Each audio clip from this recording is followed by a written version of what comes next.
Fishing like a local isn't just about catching fish. It's about connecting with the environment and the people who call it home. It's about hearing the stories and traditions that have been passed down for generations and sharing unforgettable moments with the people you meet along the way. Fishing like a local is having an experience that stays with you forever. And with Fishing Booker, you can experience it too, no matter where you are. Discover your next adventure on Fishing Booker.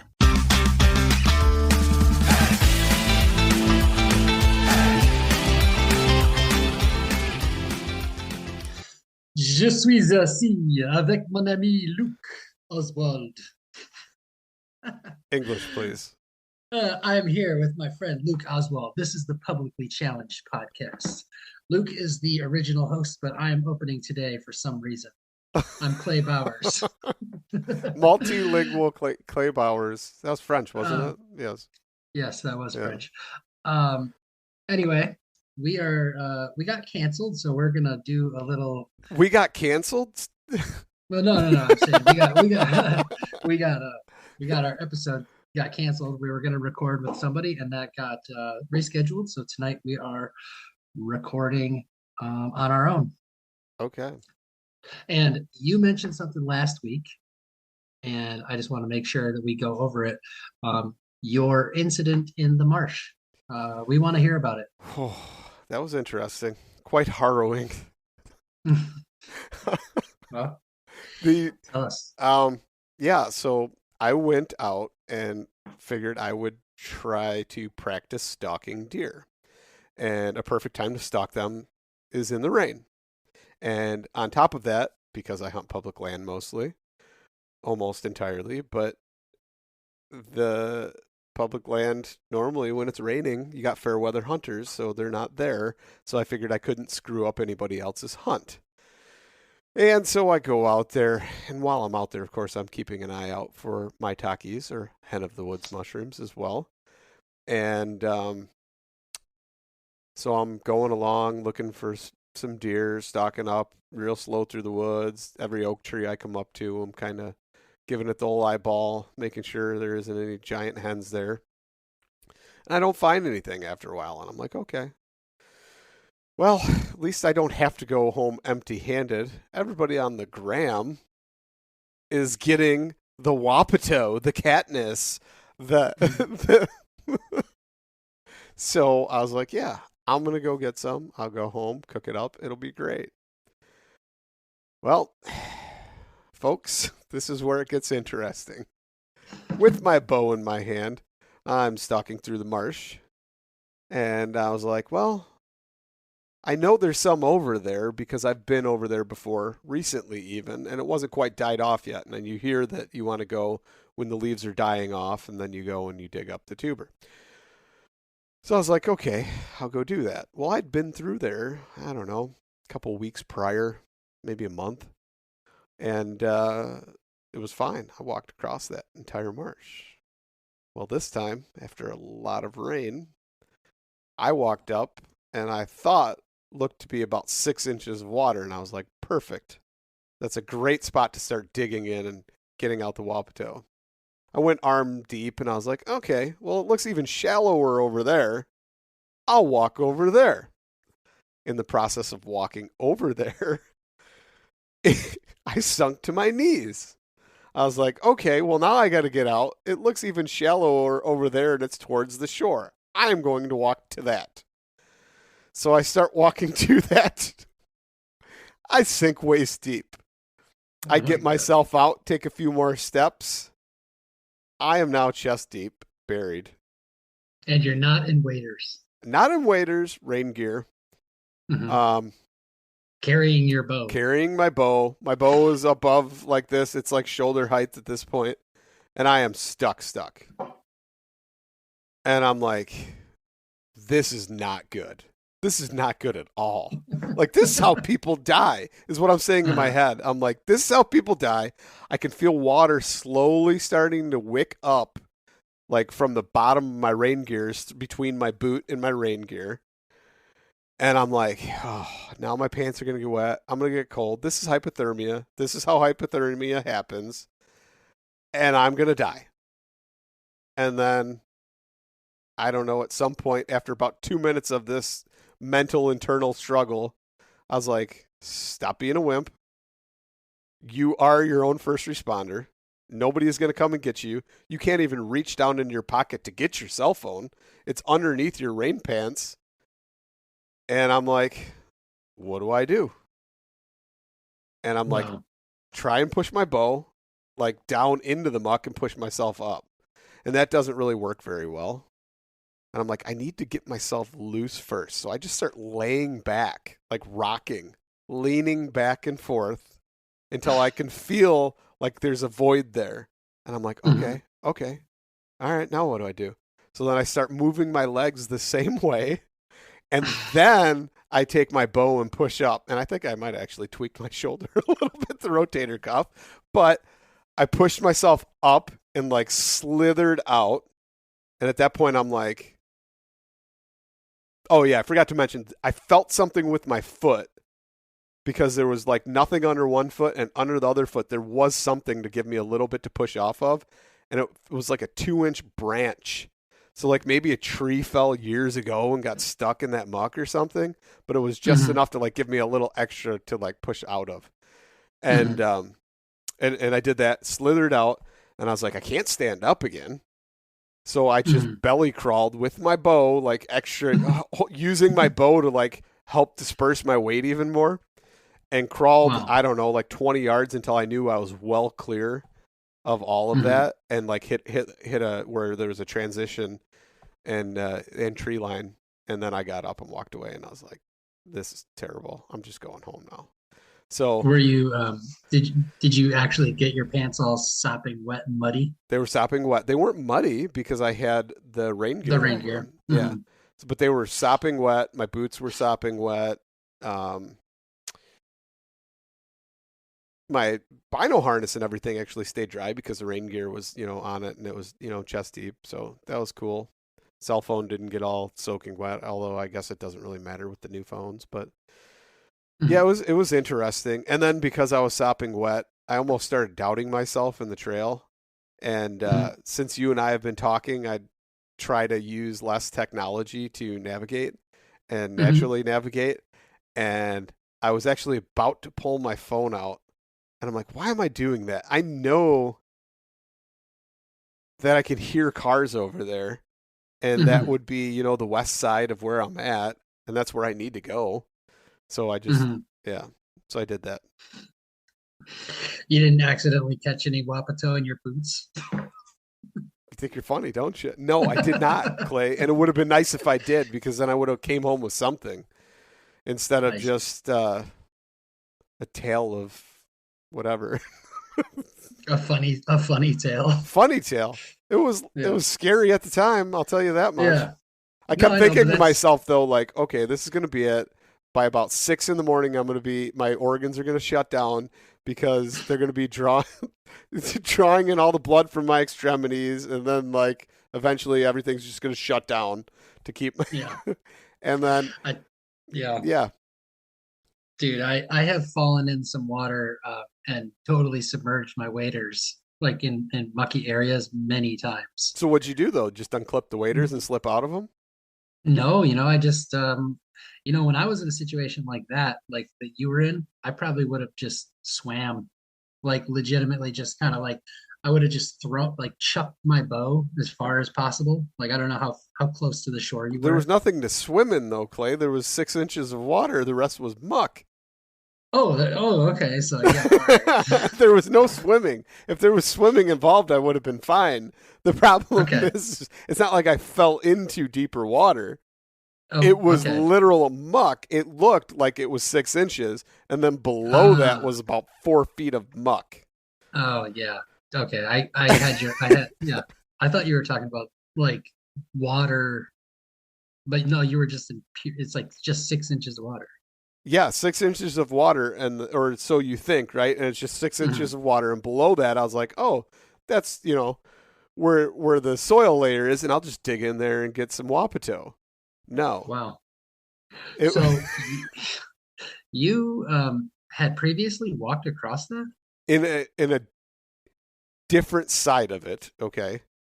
Okay. But Huh. I think it was firm enough. Like last year was an extreme, or well, this year was an extreme drought, other than the past Yeah. couple months. And we've Yeah. gotten like within 1 week, we got like 7 inches of rain. Hmm. So yeah, Yeah. We've gotten so much rain this week. yeah. Yeah. But so, and you had previously seen this plant there to make you think that it would be available. It was there. I saw the leaves of it. I just don't know how Okay. deep it was. Okay. Clearly, it must have shot up about 4 feet from underneath. Yeah. Yeah. Wouldn't it be funny if all that working around you did, you unintentionally had dislodged a bunch of the tubers, and then like later that night, some muskrat like swam around and was like, "Oh hell yeah, score!" It probably happened, and only you would think of that. But yeah, Yeah. score. But it got me thinking. I probably shouldn't deer hunt that area and try and find a deer if I wounded one in the evening, because I could Mhm. end up in the same situation Yeah, all that'd be over scary. again Yeah, while trying to track a deer. Yeah. dude, that would be so scary. But would a deer go into that to die? I don't know. But they go. I know You they. know, If you gut shoot them, they go to water. they do. Yep. Why? I think because it feels cool. Mm, okay. It feels cool and it soothes them. Um, yeah. Or maybe they're thirsty. I'm not 100%, but if you gut shoot a deer and you're near a creek, I can guarantee you that deer probably went to that creek. Hmm. Well, I will make sure to gut shoot deer when I'm near a creek then. Let's not do that because they live for a long, long time. Just joking. Um, so speaking of killing deer, we got a roadkill deer this week, and Do you do that so often? oh yeah, Are you anytime, yeah. so? I never have time. Like normally, Mhm, if I'm driving, right, it's either mhm, to go to work or pretty much to go to work. You know, mhm. like so it sucks because I'm like, oh, I'm running late. I don't have time to Yeah. grab that. Well, on this particular morning, I was heading to a job, but it was only a job that was like, I should actually back up and say I'm self-employed. So That's yeah, it. I can, yeah, Ding, ding, ding, uh, ding. yeah. I do what I So want. yeah, so I was heading to a job that was only 13 minutes from my house. We see this car accident, and I look over to the right, and I'm like, there's a dead deer on the ground. There's cops, there's a car. I'm like, that thing just got hit. I stopped, pulled up right next to the deer, walk over to the cop. I say, "Hey, can I have this deer?" And he goes, "All yours."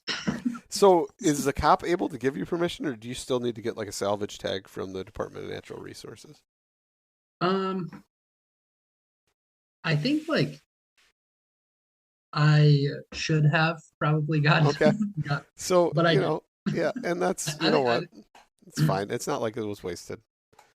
no, but Yeah. I think that most there's many people who pick up roadkill in Michigan and Wisconsin and Illinois, I'm sure, that don't get a salvage tag. Yeah. They just take the deer. Illinois does require you to have one. And the only reason for that is so that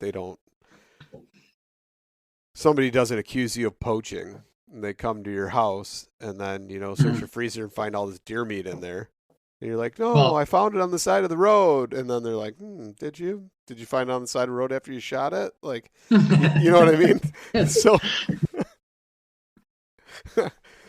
well, I tell you what, they would have to come to our house very quick because we have already eaten like I we got it like 3 or 4 days ago, and I swear to God, we've every already eaten meal. like yeah, every single meal has had venison. I That's mean, it, wonderful. I saw you yeah, guys had some boar flatbreads or something the other day. yeah. That was from our pig hunt down in Texas. Yeah. I just basically chucked a big bag of cuts, like little cuts that I was gonna grind, um, from the freezer. Chucked it right in the crock pot, cooked it for like 12 hours, and then Madeline actually dumped on. We got this Japanese barbecue sauce from Costco, Okay. Yep. and all over in the crock pot. Let it cook for another 2 hours, and then we had like, I don't know, 5 pounds of like shredded pulled barbecue pork. Was it good? Oh my god, it was so good. So I was just because you know how I talked about one of my freezers crapped out, so then like we had to Yeah. shove everything else into the other freezers. Well, I was trying to consolidate and make room because I plan on going out and getting another deer, and we're low on ground, so I was like, this whole deer that I take is going to be ground up almost, except for the goodies, and I was like, okay, so I got to consolidate a little bit. So I started digging through and finding things that I could take out and make or whatever. And I found a whole bag of stuff that I planned on grinding, but it got shuffled and shoved to the back because of all the other stuff. So I pulled it out and I made some breakfast sausage out of the wild boar. Oh, nice. And it's good. Really? It's really good. Yeah. So I had 5 pounds of that. And you did grind it? You ended up grinding it with So I grind it, an initial grind, and then I do the recipe. I'll actually post the recipe. It's such a simple recipe that I found. It's basically just fennel, sage, little bit of brown sugar, some red pepper, and salt, and black pepper. I think that's it. It tastes just like freaking Jimmy Dean's hot sausage. Oh, that sounds so good. Yeah. So now I'm gonna make some biscuits and gravy this weekend. Oh, yeah, man. I think I'm gonna try to do squirrel and gravy. Delicious this week. I have a buddy who his mom used to make that. Really?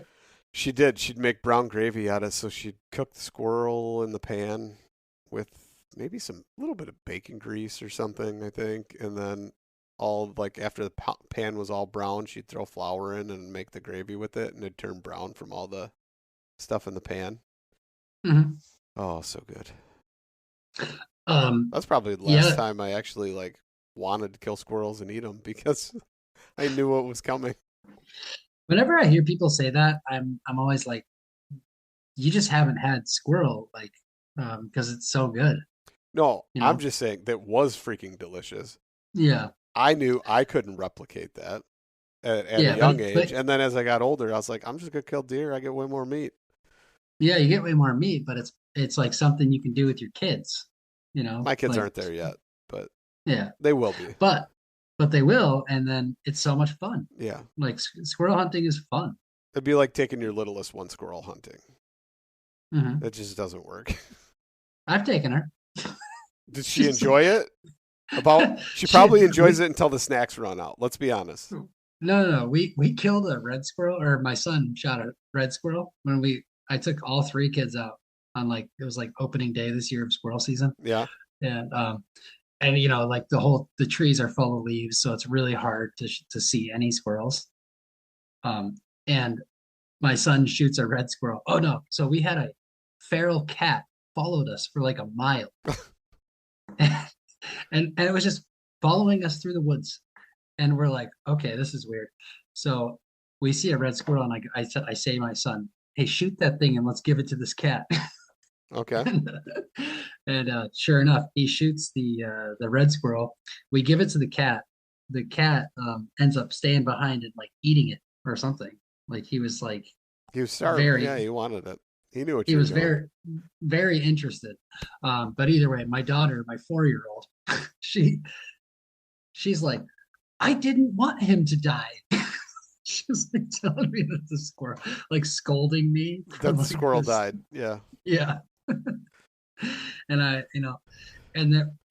this is child number 3 that we've had to, go through this with. So I know that they eventually get over it, but for a minute, they're kind of grappling with the whole topic of death and stuff. So you have to explain to them that, we are thankful for their meat, and I'm kind of a big hippie in that way with my kids. Nothing wrong with that. Yeah. My middle one never questioned it, or she's the one who'd pick up a stick and like poke it in the eye, like, and I'm like, no, don't do that, don't do that. Oh man. I remember one time driving, and my daughter Willow sees a rabbit and she says, there's a rabbit, Daddy. Let's kill it and eat it. And that makes sense. I get that. Yeah. That's pretty funny. Yeah. But anyway, yeah, so I went out last week and went squirrel hunting. I actually what ended up happening was I talked to my friend. He sends me a pin on Onyx and he says, "This is a good spot. You should go duck hunting." So I get all my stuff and he says, there's this roundabout, there's a circle drive at the end of this trail, go through and put in. He sends me the exact pin. He's like, "This is where you should set up." He's this really good duck hunter. And I go, "Okay, cool." And I had never been there, and I had actually had reservations. I said, I don't think that I really want to go to a place I've never been and set up in the dark. He goes, no, you'll be fine. Anyway, I get there, and there's like an impenetrable wall of like evergreens. Yeah. And I'm looking around in the dark for like 10 or 15 minutes. Like, where the fuck, where the heck is the, how do I get to the water? Yeah. I never ended up finding it. So I had my 22 in my car. So I just pivoted and just drove to a squirrel hunting spot. And I ended up getting my limit in an hour. So that was a very productive morning. I shot, Michigan limit is 5. I don't know, what's your limit down there? Do you know? Man, I haven't even looked in so long. I think it's 5. So yeah, I shot 5 squirrels. And it was the first time I've ever shot all black squirrels. So cool. Nice color phase. Yeah, I mean, we have so many black squirrels here, but normally there's like gray ones mixed in with my bag when I shoot them. Yeah. But it was all black squirrels. I want an all white one, not an albino, but an all white squirrel. Yeah. Can't shoot them, but you can't shoot them. They're protected in the town where they are in Illinois. There's a town that has all white squirrels. Really? Yes. You should like capture one. Whoa! Nope. We can't do that. No, I mean, allegedly. We should allegedly. We're not going to do that. Allegedly, we're not going to say that we're going to break the law. No. I meant like, say hypothetically, if someone were to. If the squirrel was hitchhiking and it wanted a ride out of town, you would simply offer it a ride. No, I would not. No, I would not. But yeah, they're protected in this town. It's Olney, Illinois, Olney, and the whole town has freaking white squirrels. No way. And I want a white squirrel so bad. I want to mount it and like have like this whole thing of like every color phase of squirrel that there is, and you can't complete that without a white squirrel. Yeah. Oh man, you'd have to like skin them the old way, like, or the way you do a deer, which would be so tedious, or the way you do like a muskrat. Yeah, that's how I do it with any of the ones. I've taxidermied squirrels before. Oh, you have? Yes. Yeah, I've got mounts of squirrels. No way. That was the first thing I ever did. And they're the easiest because like you don't have to do a bunch of stuff to the hide. You just scrape the all the fat and the flesh off. Mm-hmm. And then you just rub it with borax, and then you paste the form, and then you slide them onto. Well, you let them dry for a couple days, but once it's dry with the borax, then you take it and you put the glue over the form, and then you slide them over. Wow. Sew it up, and then you do the facial features. You put the clay on the face, and then you move the stuff around, and then you paint the clay, and then it looks like it's, the membranes or whatever around the eye, and yeah. Does it look good, or does it look like one of those like messed up taxidermy? No, they're decent. I mean, as the more I did, the better they looked. Okay. Have you ever seen I'll text you a picture because you clearly yeah. don't believe me that I've ever taxidermied a squirrel. I'm gonna look. It's like one eye's gonna be pointing in the opposite No, direction of no. the I mean, other. it's decent. It's decent. There was one squirrel that I shot that like a form wasn't big enough, and my buddy was like, "We could probably like grate stuff it and shave it off," and he did and made it look decent. But it was, But yeah, I mean, you got to get me, better at deer hunting, but then I got to get you into liking small game. you get, I don't know, man. It's not that I don't like small game. It's filler for me. It's Mhm. filler. I do have to admit, so we got that deer, the roadkill, Yeah. and it's so nice to just have like huge slabs of meat to just eat like 3 times a day. Yeah. Like I feel amazing. Yeah. I've been It's I've because you're been not malnourished and lacking protein from. yeah. But honestly, I don't a lot of people can't agree with me on this, but the older I get, the more I go along, the more I like venison is like my favorite meat. Mhm. And I've started to get kind of like repulsed by chicken. Oh, And well, it depends. Like, are you talking chicken that you raise, or are you talking chicken that you go to the grocery store and purchase? yeah, just like any of it, I don't know. So, It's just grocery store chicken is what you're saying. yeah, yeah. I I don't mean, even know if I'm going to be honest right now. I don't even know if I'd buy grocery store chicken. yeah, why? Because it's just It's absolutely disgusting. yeah, why? It's gross. Well, Well, what is number one, they inject it, right? uh-huh. So like any breast that you have and like you get like 2 inches of water in the pan like a minute after, that's because they inject it with saline, some type of saline solution to plump it up. Really? That's a fact. Huh, okay.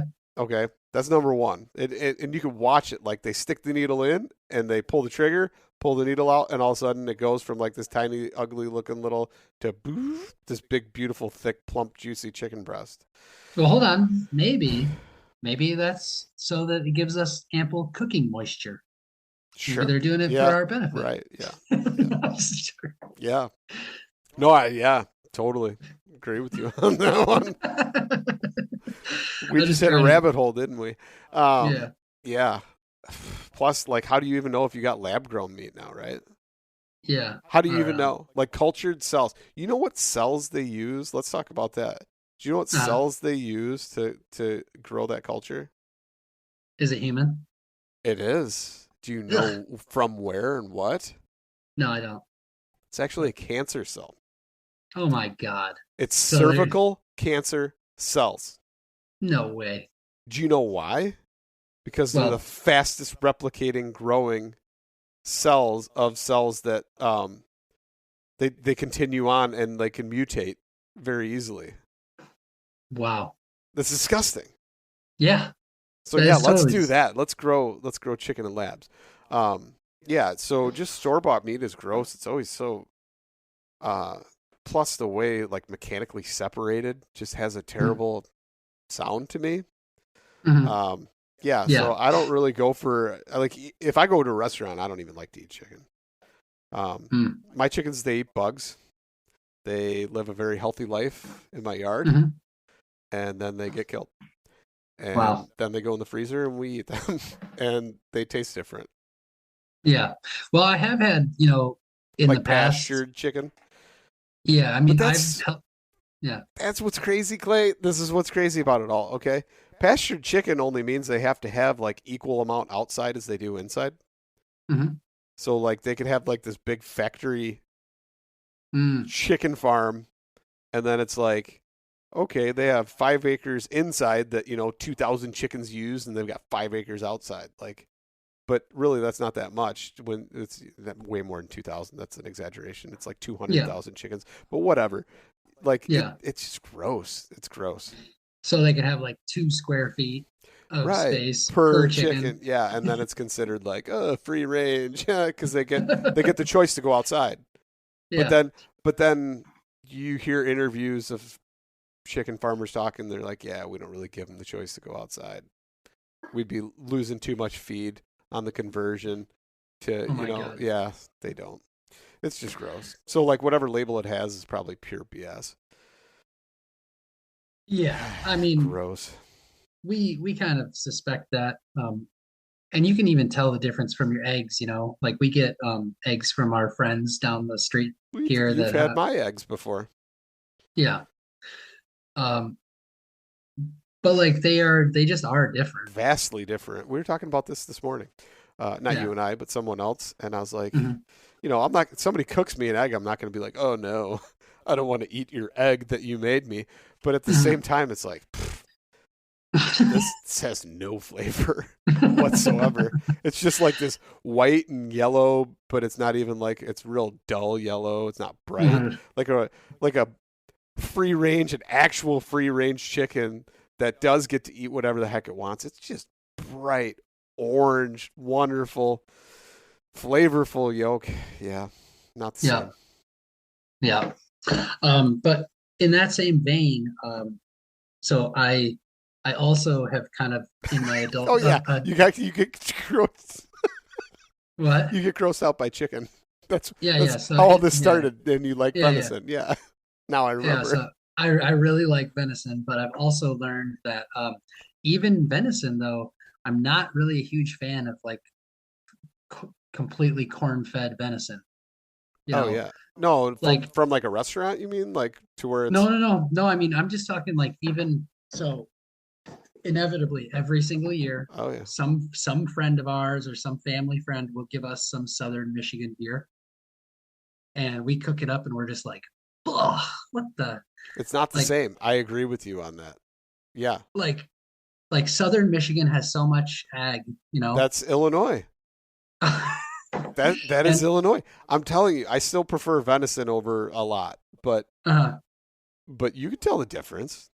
yeah, It's weird, but yeah, you can tell the difference. Now ducks eat all that crap all the way up, so you can't yep, really. yeah, certainly do, yeah, but it That's affects why they their taste meat like garbage. No, I'm kidding. Some of them are pretty good.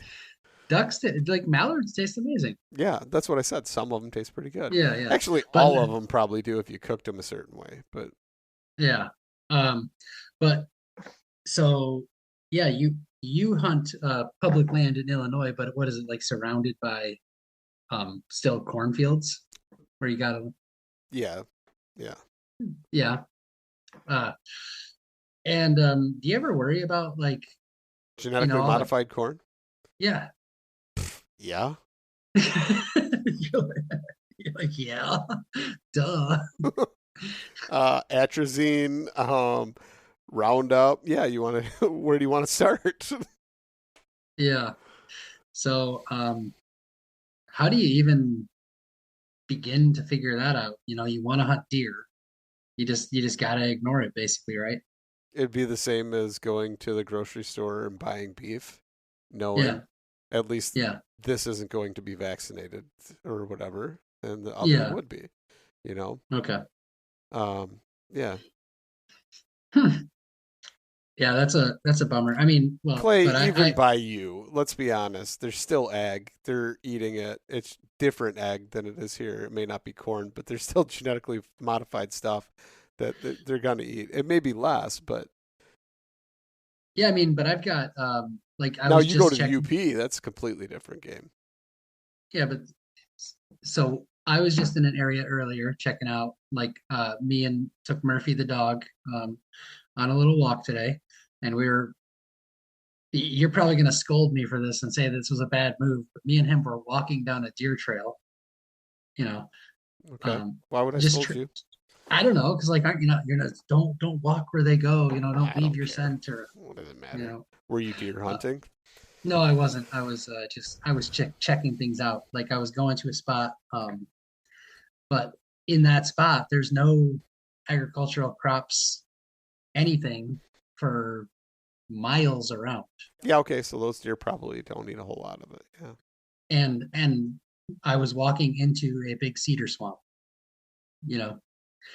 So Well, I know the deer don't eat cedars. So yeah, they do. okay, maybe a little bit, but it's not like that's not their staple. In the winter, it's their staple.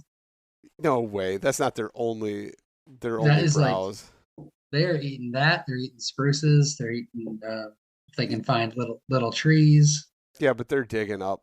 whatever tubers and stuff in the ground too, hoofing. Okay, well, in maybe around you, right? But like, so I'll give you this, like Okay. the last few years has not been that snowy, but prior to the last few years, I mean, we would normally be having like 5, 6, 7, 8 feet of snow a year.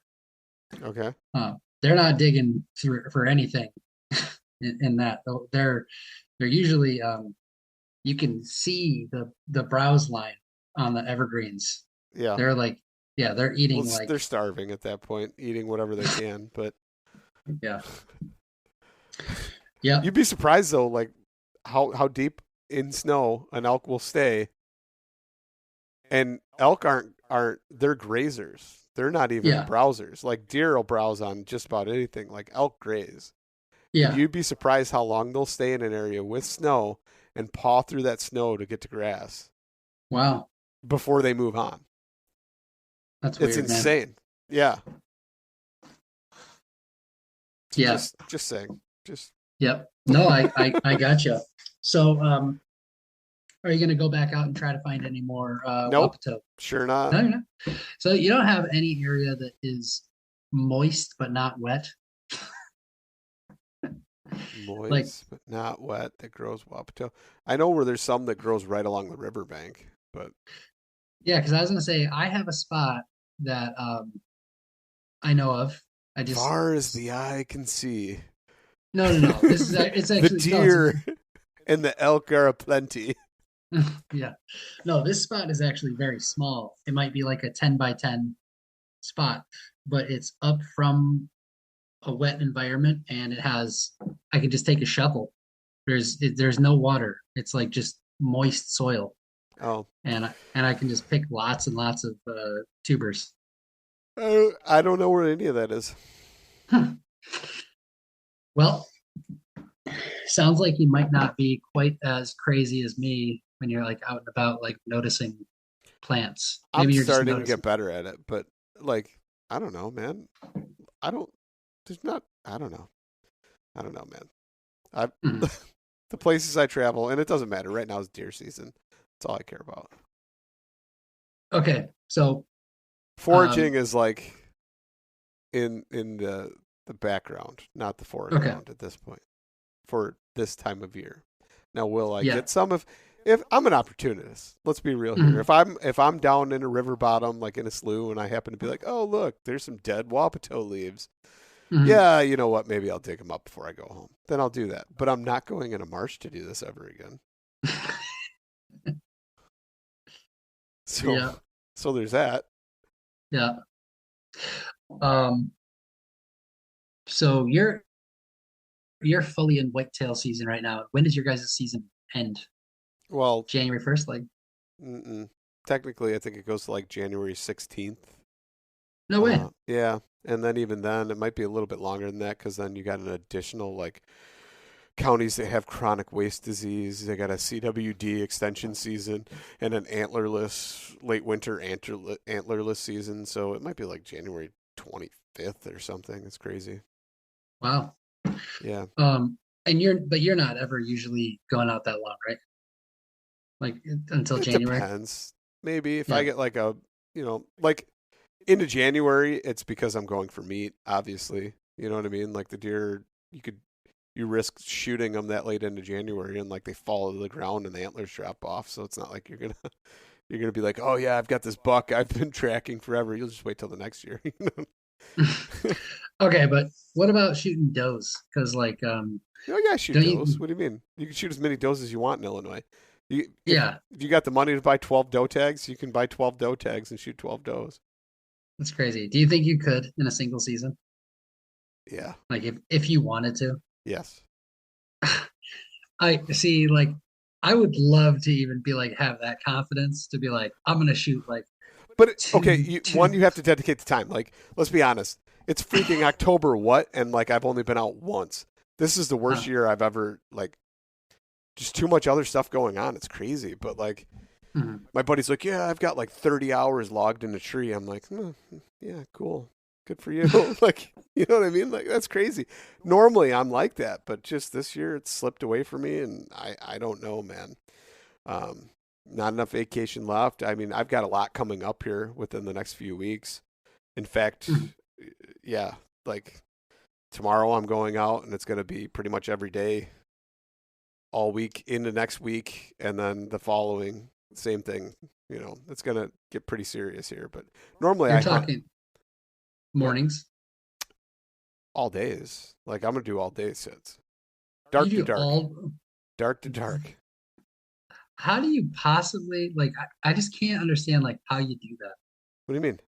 I hear all these like psycho whitetail hunters talk about all day sits, and I'm Yeah, like, dark to dark. Yep. yeah, how do you do that? Because you're obsessed with that animal you're chasing. So if I find one here, so this is different, and maybe this is why I don't have motivation right now until I get out there. Normally, I'll put up some cameras. I'll see what's out there. If I don't put up cameras in the area, I'll go scouting. This year, I was like, it's not fair, number one, because all these people are using all these cell cams and all this other stuff, which I have them. I've used them. And I get so freaking amped up, though, right? And I get obsessed with chasing deer. And then I find one, and I'm like, oh, I'm going to get you. And I never get them. I never get the deer I'm chasing, right? Wow. Last year, I screwed up big time. I didn't even put up a camera, but I knew it was a good area. I went in there. I got in there. I found like a big scrape.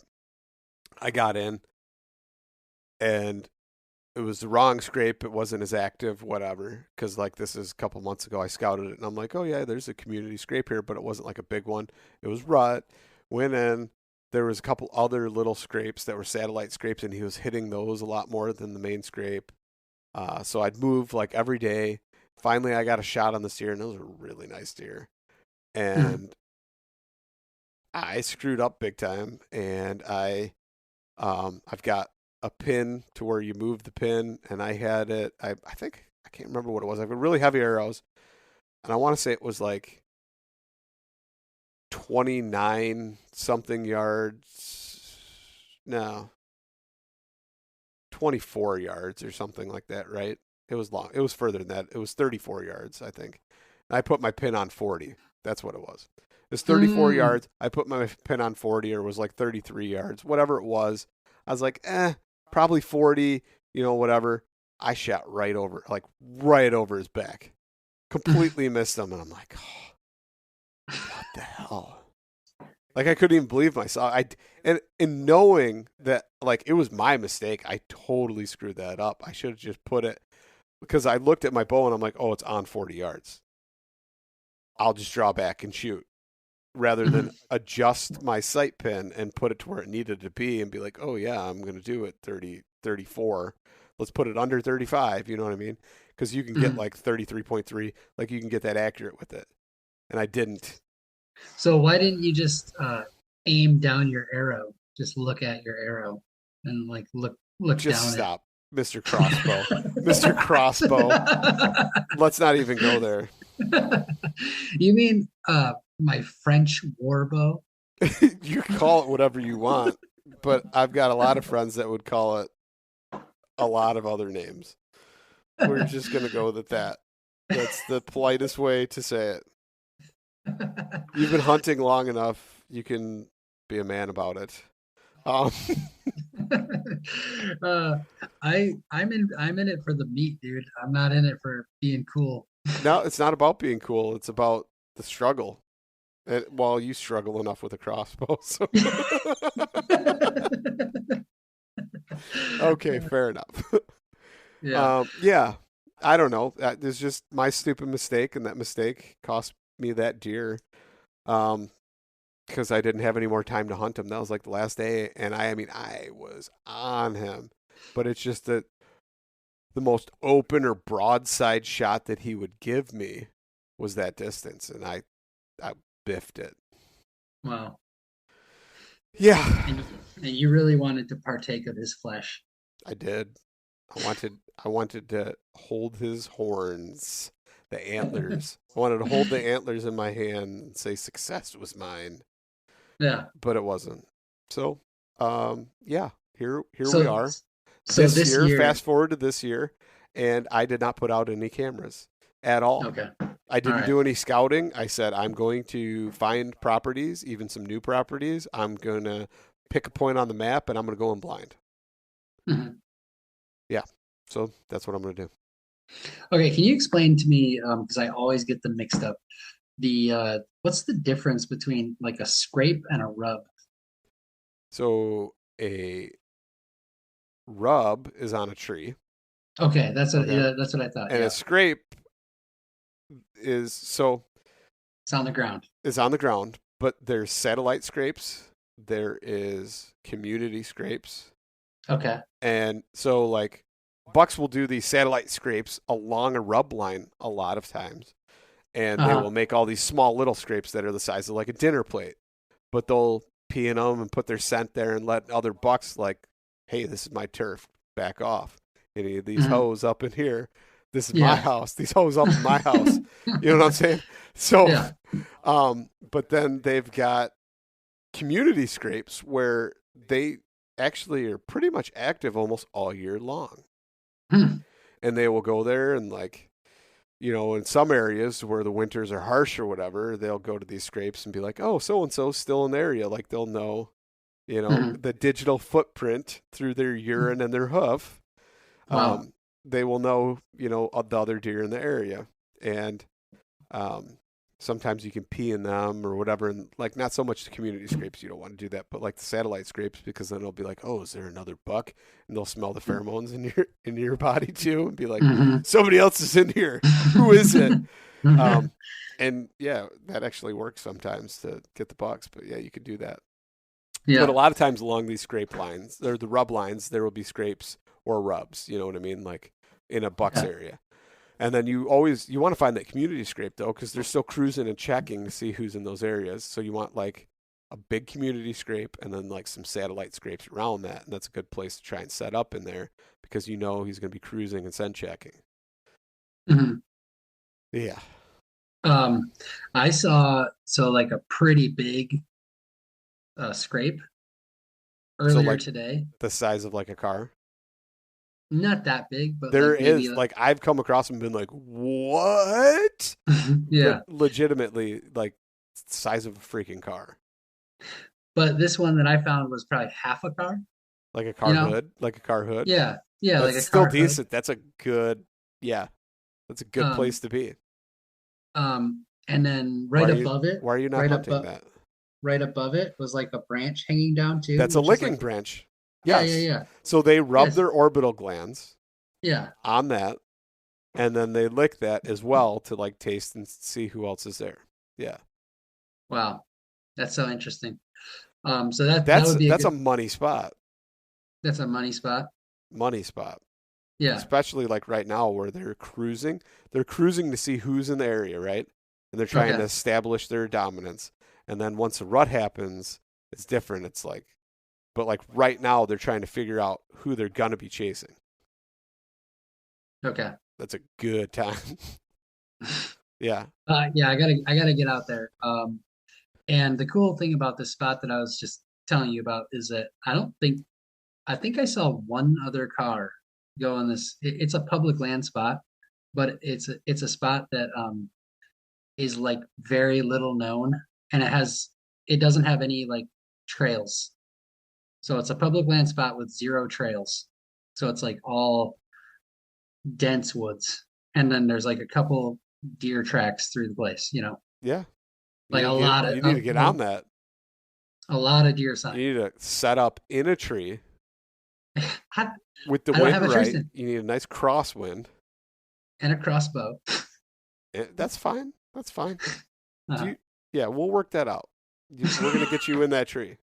But I don't have a tree stand. What did I just say? We'll work that out, Clay. We'll work that out. All right. Awesome. Yeah, you're gonna kill a deer on that. I'm gonna be jealous though if you kill like a freaking. No, I won't be jealous. I'll be happy, but there'll be like one little second where I'm like, "What a jerk!" Well, because I set you up on it and you kill what, a giant? I have killed a big deer. Yes, you have. I remember. Yeah, but that's my only big deer, and it was and totally by happenstance. It's totally an accident. It was like Like, had I pulled the trigger 1 second prior, I would have had a doe, and Yeah. I just happened to see the movement. I was like, oh my God. What is that? Yeah. Yeah. Yeah. And I stopped myself and got this 10-point buck. With your rusty broadhead on your. No, it wasn't I think it was like a mechanical, Yeah, see, maybe. that's what I'm talking about. Right there. I think. What? You don't even know Yeah, I what it don't know. was. You No, I don't don't. even probably know how much it weighed. No, Have not a clue. you ever test shot one before you shot that shot? To know how it actually flies to make sure it's ethical. I tested it on the deer. Yeah. Yep. Yep. Yep. That's where we're at. That's where we're at right now. But honestly, like I'm totally cool with just rifle hunting. I know that you really like bow hunting, but personally, I am. I guess I should take that back. I like bow Yours hunting is different though. So you can go and get a rifle tag or however that works, or if you have a deer tag, right? That Yeah. counts for rifle season as well. Okay. Ours is an entirely different tag. Oh, really? Yeah. Hmm. It's an entirely different tag. And on public land, like you can just be like, oh yeah, I'm going to go to public land and I'm going to use my rifle. I can't do that. For me, I have to get a separate tag in a lottery system. Not even guaranteed that I get it in order to draw. For a rifle? Well, I don't even know if you can use a rifle on public land anymore. The law has changed and you can use a rifle in Illinois, but now it's like our gun laws are so convoluted. But basically, a shotgun. You gotta use a shotgun with a slug. Or a single shot rifle, but it can be 30 different calibers, but it can't be shorter than 1.7 inches. And like, who says that? Like, just give me actual like numbers, not 7/10. Seriously, who measures in tenths? But it can't be any shorter than 1.7 inches or 0.3 of a. I don't even know what the heck it says. But basically, you can use one. It's got to be a straight-walled cartridge, and it can't be more than a single shot. Wow. So you can use like a lever action, but you have to put a freaking dowel rod in the magazine tube, so you can only have one shot. Oh, just like you have to do for duck hunting with your shotgun. But you still get 3 shots. Yeah, you get 3. But I'm is saying 1. yeah. But you can use a revolver. Here's where it gets like really messed up though, right? But you can use a revolver that has 5 shots of 357 or 44 Magnum. But you can also use a 44 Magnum rifle, but it can only be 1 shot instead of 5. Interesting. It's so weird. It's so convoluted that you need to actually be a freaking like lawyer to figure out the legalese that they give you half the time. And what's even worse than that is the Illinois gun ban law that is so convoluted that none of it makes sense. And it's so open to interpretation that pretty much they can interpret anything however they want based upon whether or not they want to turn you into a felon. Wow. It's weird. So you basically avoid the whole gun thing because it's annoying. Yep. That's why you are predominantly doing bow. Yeah, it's pretty annoying. And also, sometimes I get a gun tag, and then I can sit and wear orange and still have my bow. Oh. Okay. Yeah. But do you guys have like so we open November 15th for rifle season. November 15th to 30th, and that's I don't even know what it is. They changed it a couple years ago, but it always used to be the 3rd weekend in November, second weekend, and then the one after Thanksgiving, because Thanksgiving's the 3rd weekend or something in November, something like that. But anyway, it changed a couple years ago, and it's a little bit different now, and I don't exactly know. But yeah, I don't know, man. But here in Michigan, what I was going to say is that is the day that 90% of hunters that are going to, like, I think they say 90% of all deer harvested in Michigan are harvested on November 15th I believe it. because it's just like one universal day. Yeah, bow hunters only contribute to like 2%. Really? Yeah. Well, they're seeing a shift in that now, I guess, and that's because of French war bows. yeah, you can call it that if you want. It's a crossbow. My French war bow. It sounds so cooler, so much more cool. A little bit. I'll give you that. Maybe a little bit. But at the end of the day, it's for handicapped people. It's for handicapped people. Excuse me, sir. Did you just call me handicapped? If the helmet with the stickers fit.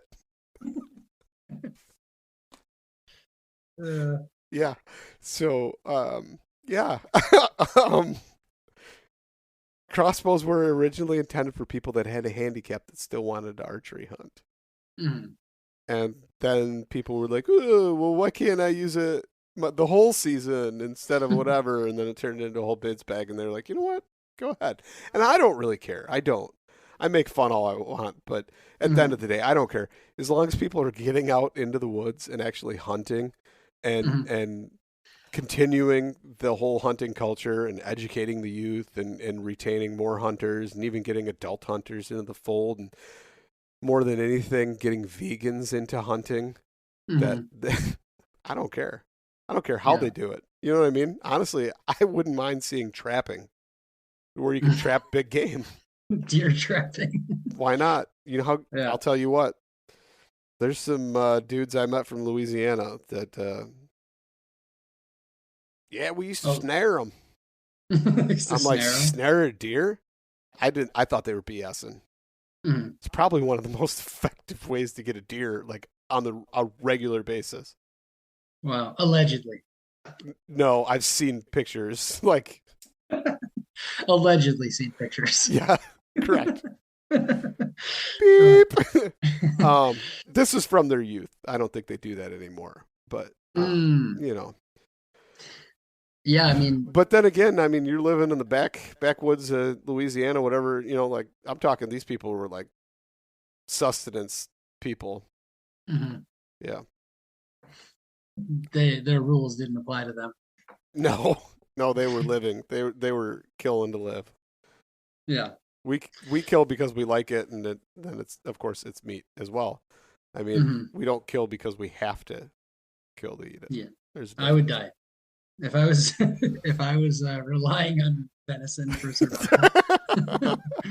I would die. I would get my car. I would get my car, and I would drive down deer. Rather effective. Oh boy! All right. It's way too late at night. We're slap happy. Yep. So I guess we'll see you guys next week. We'll have to check in once again. Anybody has any questions, corrections, or there's going to be a lot of corrections on this. Send them to Clay Bowers. No, send them to your email on Instagram. Oh, yeah. Know Me Forager. No. That's my website. My name is just Clay Bowers on Instagram. Okay, Clay Bowers on Instagram. DM him. Slide into those DMs. Yeah, slide into my DMs. And hate mail him. Whatever you got to do about all this stuff we talked about, especially the crossbow or French war bow. Yeah. Yep. I would love to hear all you guys talk about that. Yeah, so I guess we'll see you guys next week.